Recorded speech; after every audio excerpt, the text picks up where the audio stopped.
As we continue to commemorate Asian American, Native Hawaiian, Pacific Islander Month, NBC4's Darsha Philips takes us back to Manzanar, one of 10 Japanese American concentration camps that held more than 10,000 prisoners. Tonight, she introduces us to some who were imprisoned there with their families.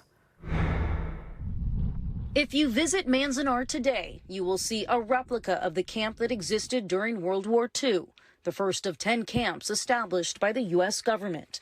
The barracks, latrines, and schoolhouse were rebuilt to give visitors an idea of what it was like to be imprisoned here. My family number was 14911. But for those who lived it, that was the first step in dehumanizing the people that had been removed. This is only a snapshot of what they remember.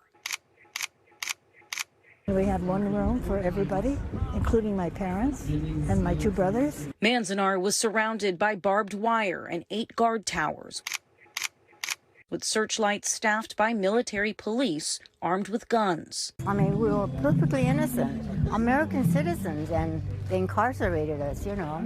It was horrible. I mean, think about it. Susie Katsuda was a few months old when she and her parents were rounded up and taken to Manzanar. She thought they were going to just take us out into the fields and shoot us.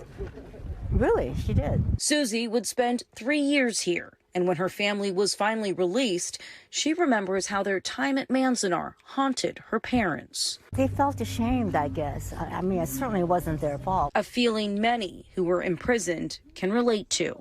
I always had this feeling growing up that I was a second-class citizen. I think that was because of the incarceration. Yuriko Lynn Yasuda also spent 3 years at Manzanar. Being 6 years old, I had no idea what was going on. She remembers the lack of privacy the most. All the ladies had to shower naked with no partitions in the room. It's just one big room.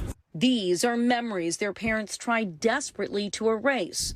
But this generation of Manzanar survivors say it is important to remember. We try to tell the stories about what everyday life was like here. Setsuki Ino was born at Tule Lake in Northern California, the largest of the Japanese internment camps. Most of her memories come from a diary her mother kept. My mother talked about how there were repeated incidences of food poisoning. When Setsuki discovered the diaries, she was overcome with anger and sorrow. Never knowing how long they were going to be held. But determined to not tuck these memories away. The Alien Enemies Act was invoked, which made it possible for Japanese immigrants to be removed immediately without due process, without having committed any crime. Because this, she says, is an American story that needs to be retold in order to avoid reliving it again.